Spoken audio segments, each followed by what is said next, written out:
CPA இது bro channel. Chalkpiece Academy, Design Your Future and Educational Channel. அடுத்த PGTRBயில் பொருளியல் ஆசிரியராகும் கனவுடன் உள்ள அனைத்து ஆசிரிய பெருமக்களுக்கும் வணக்கத்தை கூறிக்கொண்டு இந்த வீடியோவில் நம்ம பார்க்க போகிறது PGTRB பொருளியல் பாடத்திற்காக new syllabus 2025 model test series unit number 3 part number 4. இதற்கு முன்னர் 3 பார்ட்டுகள் வெளியாகியுள்ளன யூனிட் 3க்காக. அதனுடைய தொடர்ச்சி தான் இது. இதற்கு முன்னர் பார்க்கவில்லை என்றால் அந்த பார்ட்டுகளையும் பார்த்துவிட்டு அதனுடைய தொடர்ச்சியான இந்த பார்ட்டையும் பாருங்கள்.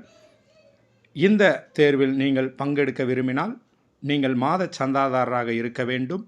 அப்பொழுதுதான் உங்களுக்கு PDF ஃபைலானது உங்கள் வாட்ஸ்அப் நம்பருக்கே அனுப்பி வைக்கப்படும்.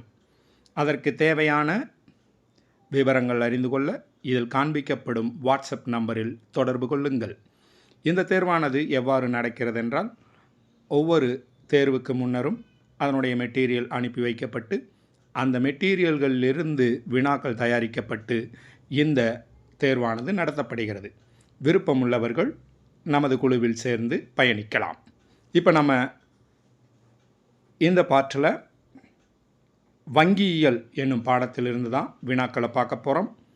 நீங்கள் தேர்வு எழுத ரெடினா கையில் பேப்பரையும் ஒரு பேனாவையும் எடுத்து அதற்கான விடைகளான ABCD என்பதை மட்டும் எழுதி நமது குழுவில் பகிர்ந்தால் போதும்.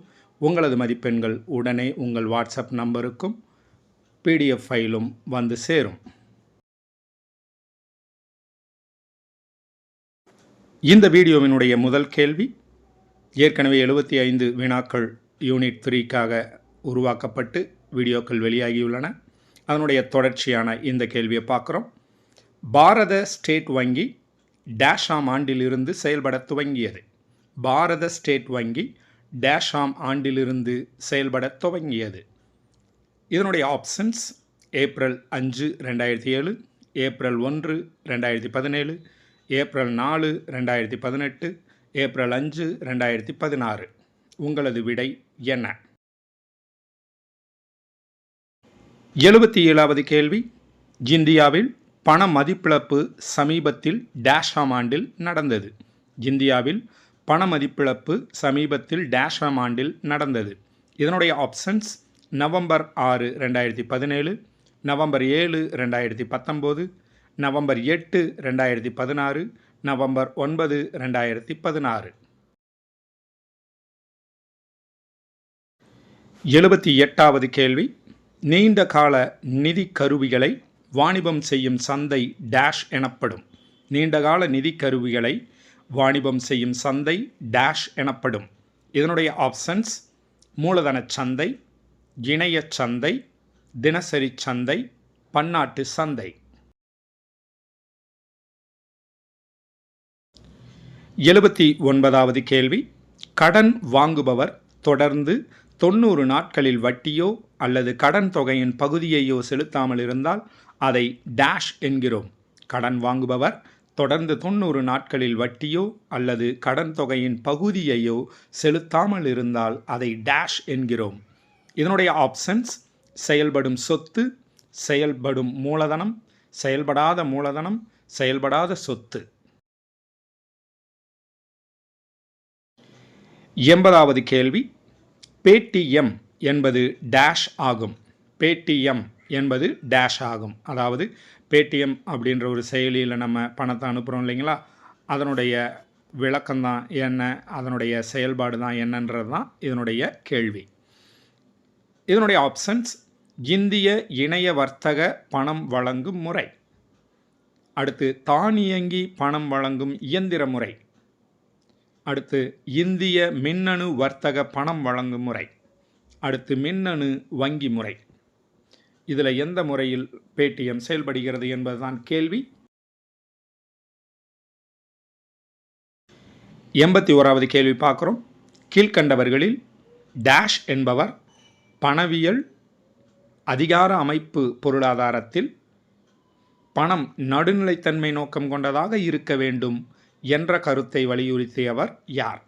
கீழ்கண்டவர்களில் டேஷ் என்பவர் பணவியல் அதிகார அமைப்பு பொருளாதாரத்தில் பணம் நடுநிலைத்தன்மை நோக்கம் கொண்டதாக இருக்க வேண்டும் என்ற கருத்தை வலியுறுத்தியவர் யார்?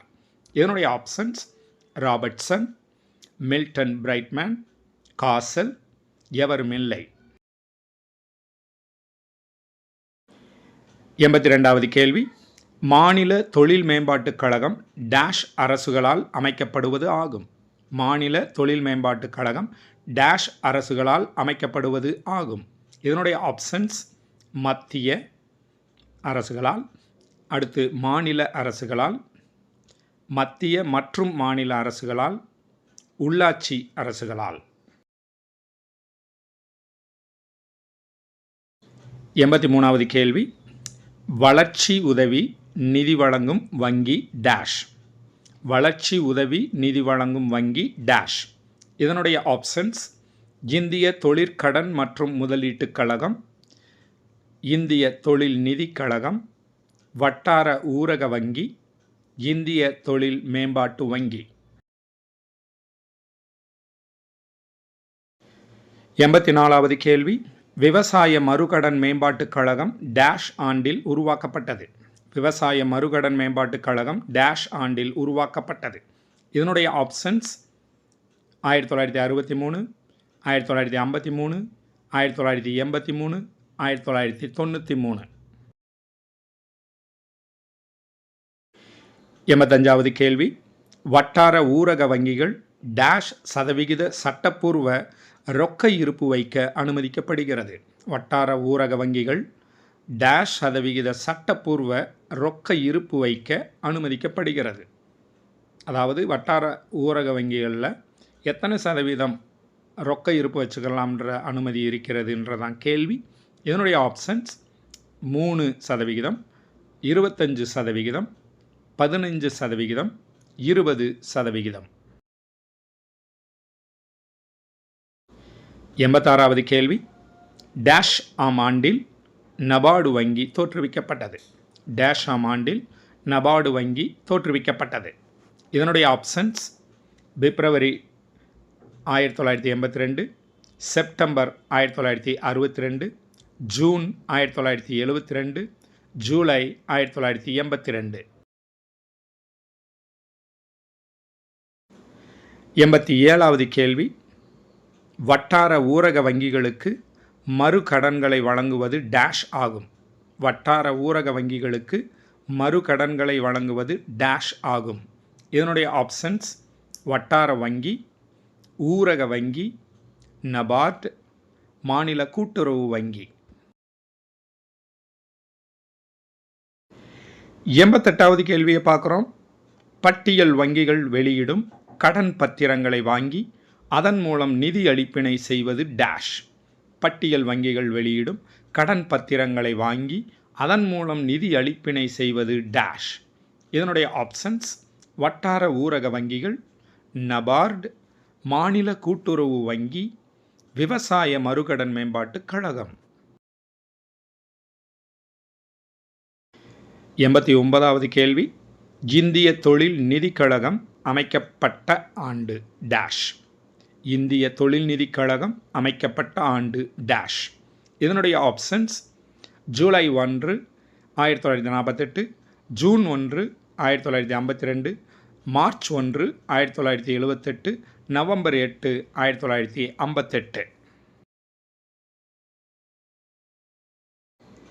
90வது கேள்விக்கு வந்திருக்கோம். இந்திய ரூபாய் மற்றும் வெளிநாட்டு பணத்தில் நீண்ட கால கடன்களை வழங்குவது டேஷ். இந்திய ரூபாய் மற்றும் வெளிநாட்டு பணத்தில் நீண்ட கால கடன்களை வழங்குவது டேஷ்.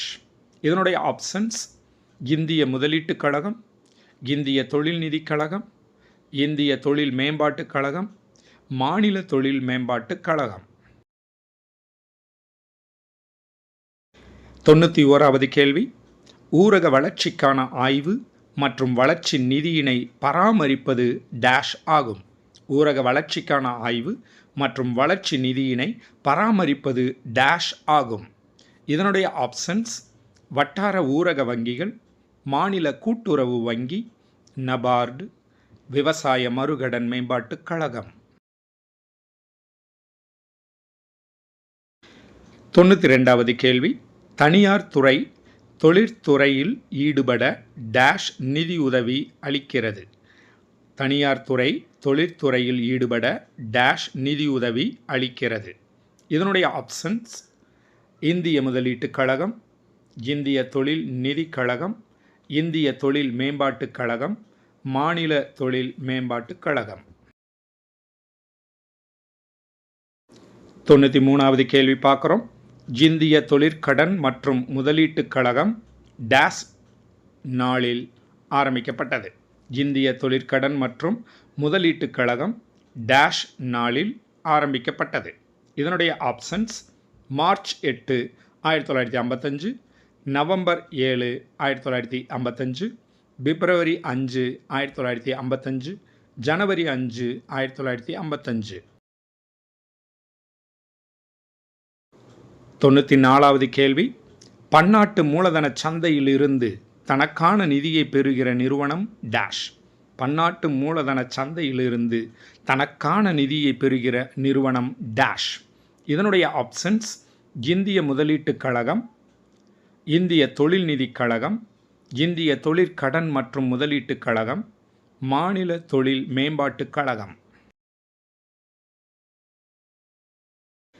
95வது கேள்வி, கீழ்கண்ட எந்த அமைப்பு இந்திய ரிசர்வ் வங்கியின் துணை அமைப்பாக இருந்தது? கீழ்கண்ட எந்த அமைப்பு இந்திய ரிசர்வ் வங்கியின் துணை அமைப்பாக இருந்தது? இதனுடைய ஆப்ஷன்ஸ் ஐடிபிஐ வங்கி, ஐசிஐசிஐ வங்கி, எஸ்பிஐ வங்கி, ஹெச்டிஎஃப்சி வங்கி. 96வது கேள்வி வந்துட்டோம். பணவியல் கோட்பாடு டேஷ் என்பவரால் உருவாக்கப்பட்டது. பணவியல் கோட்பாடு டேஷ் என்பவரால் உருவாக்கப்பட்டது. இதனுடைய options Robertson, Milton Friedman, Cassel, Keynes. 97வது கேள்வி, மலிவு பணக்கொள்கை என அழைக்கப்படுவது டேஷ். மலிவு பணக்கொள்கை என அழைக்கப்படுவது டேஷ். இதனுடைய ஆப்ஷன்ஸ் பணம் மலிவாக்கும் கொள்கை, விரிவான பணக்கொள்கை, குறைவான பண முதலீடு கொள்கை, அதிக பண முதலீடு கொள்கை.